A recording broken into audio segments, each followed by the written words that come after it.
Now we jump to this. Russia is responding to President Trump's new deadline of 10 or 12 days to reach a ceasefire agreement with Ukraine.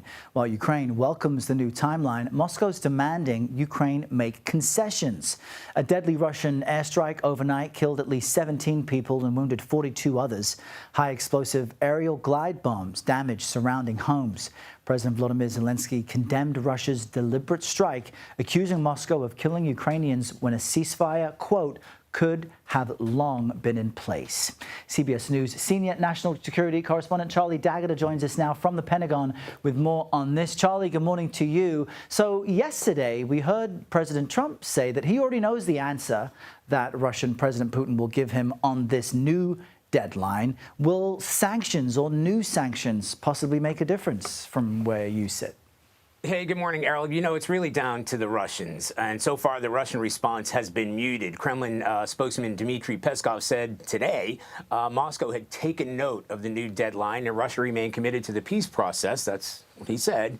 To resolve the conflict around Ukraine and secure our interests. It is important to note, because you mentioned it there, the Russians have not budged from their original demands that Ukraine withdraw all troops from those contentious regions in eastern Ukraine that Russia has claimed its own, abandon any bid to join NATO, limit the size of its military, which is a red line right there, ban foreign troops on its soil, even to officially recognize Russia as an official language.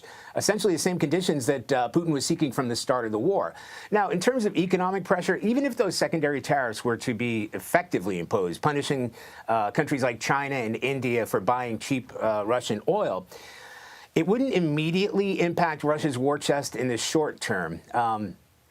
Just an indicator that when the news of the new deadline broke, Russia's stock exchange dipped slightly, but not much. And Putin is gaining the upper hand on the battlefield. And the time, the delay, is that really what Russia needs or is trying to get out of this appearance of discussions? Because you had 3 rounds of ceasefire talks that did result in the exchange of thousands of prisoners of war. But the ceasefire, despite a push from President Trump, has been elusive. So is Russia just running down the clock? If so, what can the U.S. even do about that? Yeah, okay, so our colleagues in Ukraine have been sharing daily updates with me, and they report substantial territorial gains by the Russians on multiple fronts. In fact, by some measure, the largest gains this year. And as you point out, this is twofold. Yes, they are very slowly accomplishing their goal to occupy territory like in the Donetsk region. But the fact is, it's the same as it's been from the beginning. The Russians overwhelmingly outnumber Ukrainian troops.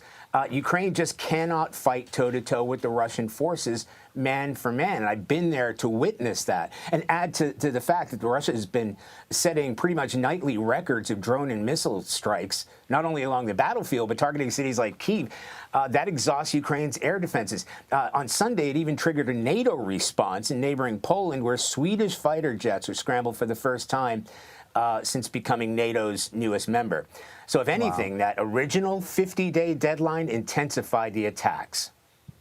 Remarkable updates from our teams there in Ukraine. Charlie, always insightful to chat with you. Thank you very much. That's Charlie D'Agata at the Pentagon.